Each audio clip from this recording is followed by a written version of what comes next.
बिस्मिल्लाहिर्रहमानिर्रहीम।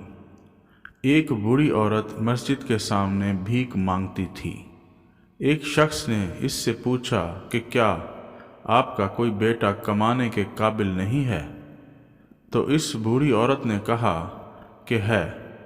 तो फिर आप यहाँ क्यों भीख मांग रही हैं? बूढ़ी औरत ने कहा कि मेरे शौहर का इंतकाल हो गया है। मेरा बेटा नौकरी के लिए बैरून मुल्क गया है। जाते हुए अखराजात के लिए मुझे कुछ रकम दे कर गया था, वो खर्च हो गई है। इसी वजह से मैं भीख मांग रही हूँ।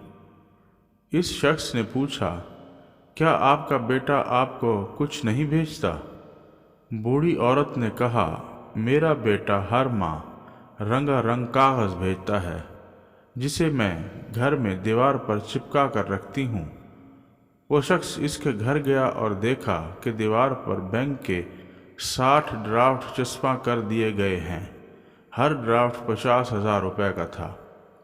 तालीम याफ्ता ना होने की वजह से वो औरत नहीं जानती थी कि इसके पास कितनी दौलत है। इस शख्स ने इस ड्राफ्ट की अहमियत समझा दी तो वो औरत बहुत खुश भी हुई और हैरान भी हुई और परेशान भी हुई कि दौलत होते हुए भी वो भीख मांगती रही है। हमारी हालत भी इस बुढ़िया औरत की तरह है।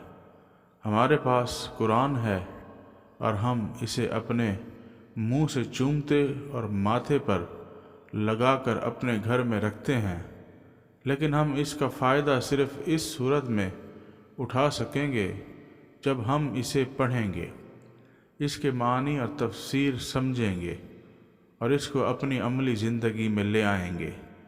तब ही इंशाअल्लाह हमारी दुनिया और इसके बाद की ज़िंदगी दोनों बेहतर होगी।